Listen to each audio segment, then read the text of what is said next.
Alright guys, peace be to all. Assalamualaikum. Omar here. As promised, I am going to talk to you guys a bit about physician assistants, now called a physician associate, and give you some of my experiences. I've been a PA for a little over 20 years. I graduated from Howard University in 2000. And then I got my master's degree from University of Nebraska in 2003. So I've been a PA. I've been a licensed PA for a little over 20 years. Now, first say that it's PA week. So those of you guys who are acknowledging it, happy PA week. It's October 6th through the 12th, I think. 12th or 13th. It doesn't matter. I say every day is PA day if you're fortunate enough to be a PA and working in this day and age, because a lot of people need help physically, mentally, and spiritually, and PAs are well trained to do that. So right now in the U.S. there are about 160,000 licensed PAs. That pales into comparison for about, I think there's about 2 million, a little over 2 million doctors, if I'm not mistaken, and maybe 4 million nurses. I've got to fact check that. But I mention them because we work very closely with doctors and nurses, and we're inextricably linked at the proverbial hip with physicians, because they don't really need us. We need them, though, in order to be a practicing licensed physician. You have to have a licensed physician to be your supervising physician. Now, the PA profession first originated at Duke University. It was the brainchild of Dr. Eugene Stead, and he was trying to figure out what to do with these well-trained Army and Navy corpsmen who came out of the armed forces as medical staff, and were very well trained in what they did. But once they got to civilian life, how can they use their skills? So he came up with this physician assistant concept. I think it was originally called physician's assistant. So some PAs get riled about the name. I don't. I've been doing it for so long. I just refer to myself as PA. A lot of my patients refer to me as doctor anyway, no matter how many times I correct them. Like, okay, one guy said, okay, doctor. I said, I'm a PA. I'm PA Omar. Okay, Dr. PA Omar. I'm like, okay. I didn't have time to go back and forth with him. But, I think it shows the respect that a lot of patients have for PAs. Our bread and butter, if you will.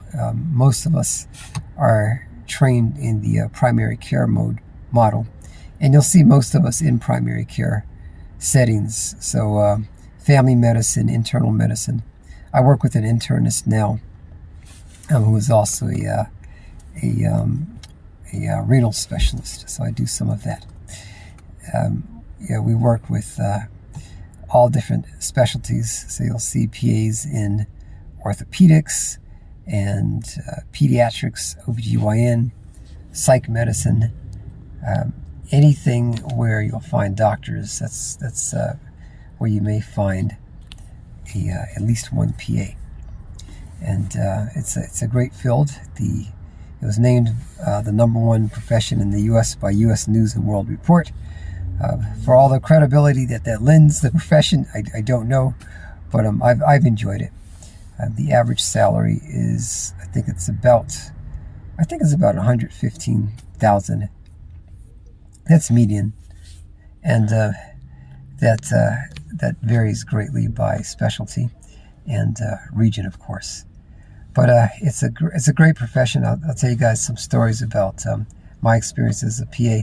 Many of the people who trained me years ago are retired or unfortunately passed away. I found out one of my attendings who trained me in internal medicine, Dr. Boise Barnes, a cardiologist, passed away. And one of the physicians who trained me in surgery. Dr. Bokai of DC General Hospital passed away many years ago. But it's, and Dr. Smith. I forgot about that. But it's a lot of very good physicians who have retired and passed away that have helped in the training of PAs. And I'm very grateful for what I learned from them. So our training is in the allopathic model, or the so-called Western medicine. So we learn quite a bit, and I'll do other videos about the classes that PAs have got to take in their clerkships. But if you think you have an interest in being a PA, it's a 4-year undergraduate degree that you have to finish before applying to PA school, which is a 2-year graduate degree. And you've got to take the GREs, the graduate record exam, and get really, really good grades. How good? At least a 3.0. That makes you a minimal applicant, but I'd say like at least a 3.5. And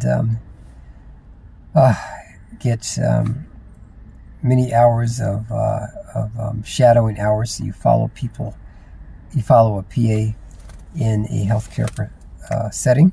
You can follow me if you happen to be in the DC, Maryland, Virginia area, if you so choose. And you got to get direct patient contact hours in a healthcare profession. Usually something like phlebotomy or nursing assistant, or a number of nurses have gone on and applied to PA school. Yeah, so check out one of my colleagues, Dr. Kanan Brown. I'll put a link in to his YouTube video. He's an erstwhile nurse who's now a PA, about to become a PA, I think. So that's it for now. I wish you guys the best of success in your positive endeavors. Subscribe if you want. If not, that's cool too. Take care. Peace.